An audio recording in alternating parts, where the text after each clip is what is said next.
আসসালামু আলাইকুম ওয়া রাহমাতুল্লাহি ওয়া বারাকাতুহু।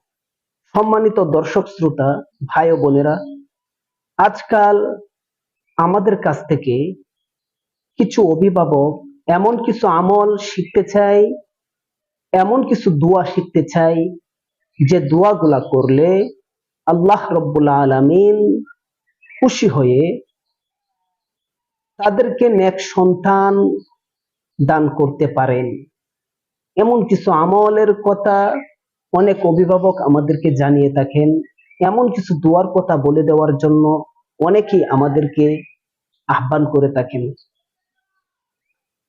দর্শক শ্রোতা, ভাই ও বোনেরা, আজকে আমি আপনাদেরকে এমন 4টি আমল শিখিয়ে দিব যে 4টি আমল করলে আল্লাহ তাআলা এত বেশি খুশি হন, সাথে সাথে আল্লাহ তাআলা রেজাল্ট দিয়ে দেন। সে 4টি আমলের মধ্যে একটি আমল হলো সূরা আলে ইমরানের 38 এবং 39 নম্বর আয়াত। এই আয়াতগুলা পাঠ করতেন হযরতে জাকারিয়া আলাইহিস সালাম।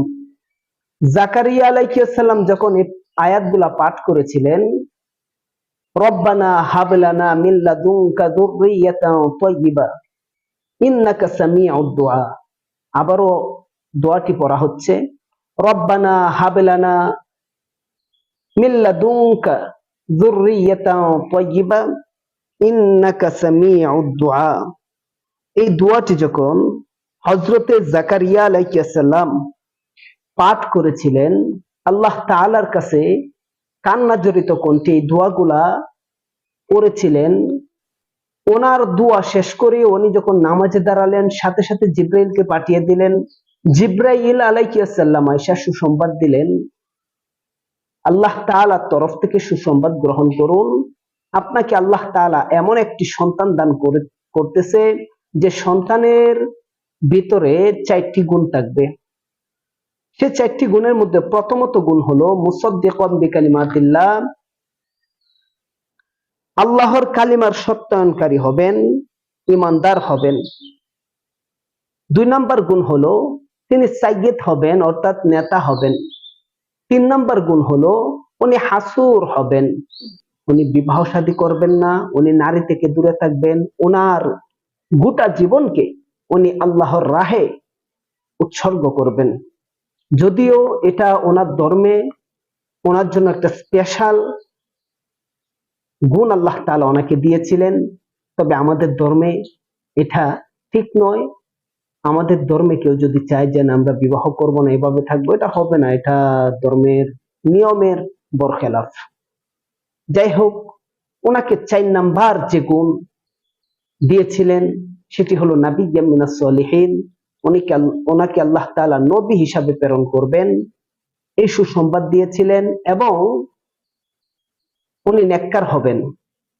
হযরতে জাকারিয়া আলাইহিস সালামকে নেক সন্তানের সুসংবাদ দিলেন এবং একটি সন্তানের ভিতরে 4টি গুণ থাকবে, এই 4টি গুণ ওয়ালা সন্তানের সুসংবাদ দিয়েছিলেন। আসুন আমরা 2 নম্বর আমল শুনি। 2 নম্বর আমল হলো সাইয়্যিদিনা ইব্রাহিম আলাইহিস সালাম আল্লাহ তাআলার কাছে দোয়া করেছিলেন, রব্বি হাবলি মিনাস সলিহিন, আল্লাহ তুমি আমাকে নেক সন্তান দান করো।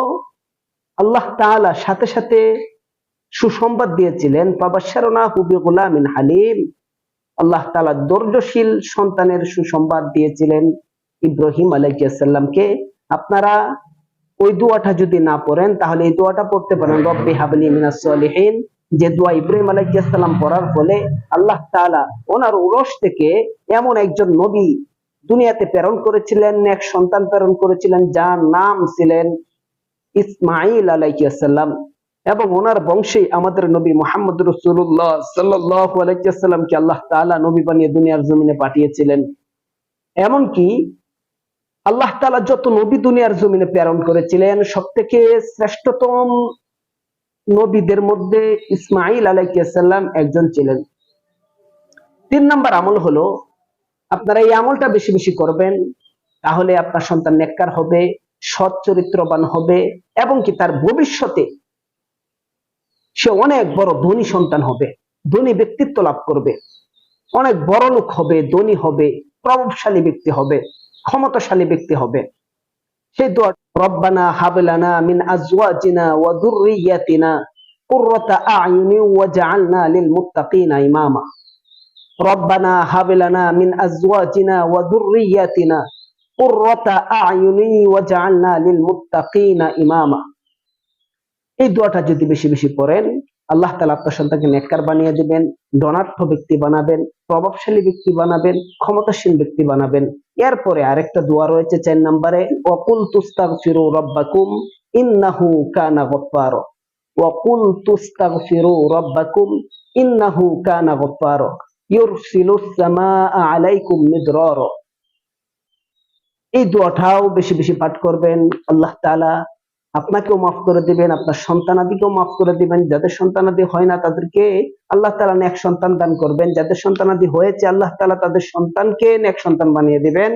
তো আমল হলো 6টি। আমলটি আবারও বলা হচ্ছে, আমলটি কারা কারা করবেন? যারা বিবাহ করেন নাই তারাও এই আমলটি করতে পারেন, যারা বিবাহ করেছেন তারাও এই আমলটি করতে পারেন, যারা বিবাহ করেছেন অথচ সন্তান হচ্ছে না তারাও এই আমলটি করতে পারেন।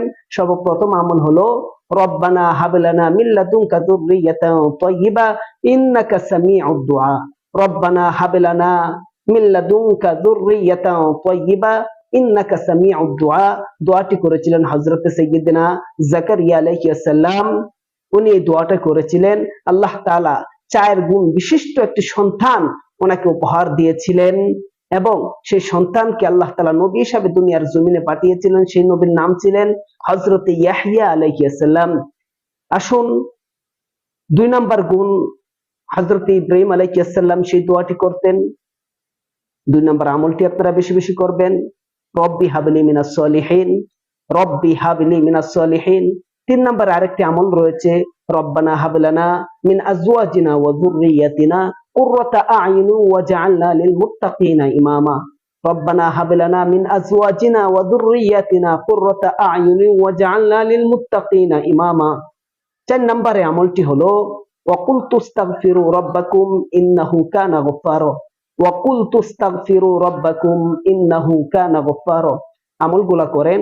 যদি আপনি বিবাহ নাও করে থাকেন, আপনি বিবাহের পরে আপনার যে সন্তান হবে আল্লাহ তাআলা নেক সন্তান বানিয়ে দিবে, প্রভাবশালী সন্তান বানিয়ে দিবে এবং কি ধনাঢ্য ব্যক্তি বানিয়ে দিবে আপনার সন্তানকে, তার ভবিষ্যৎ উজ্জ্বল করে দিবে রব্বুল আলামিন এবং ক্ষমতাসীন ব্যক্তিত্ব তাকে লাভ করাবে আল্লাহ তাআলা।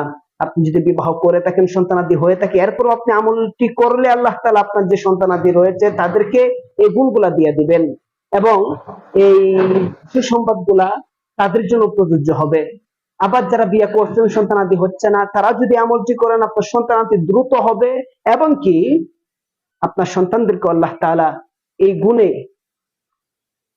এই গুণ বিশিষ্ট সবগুলো অফার আপনার সন্তানের জন্য রয়ে যাবে।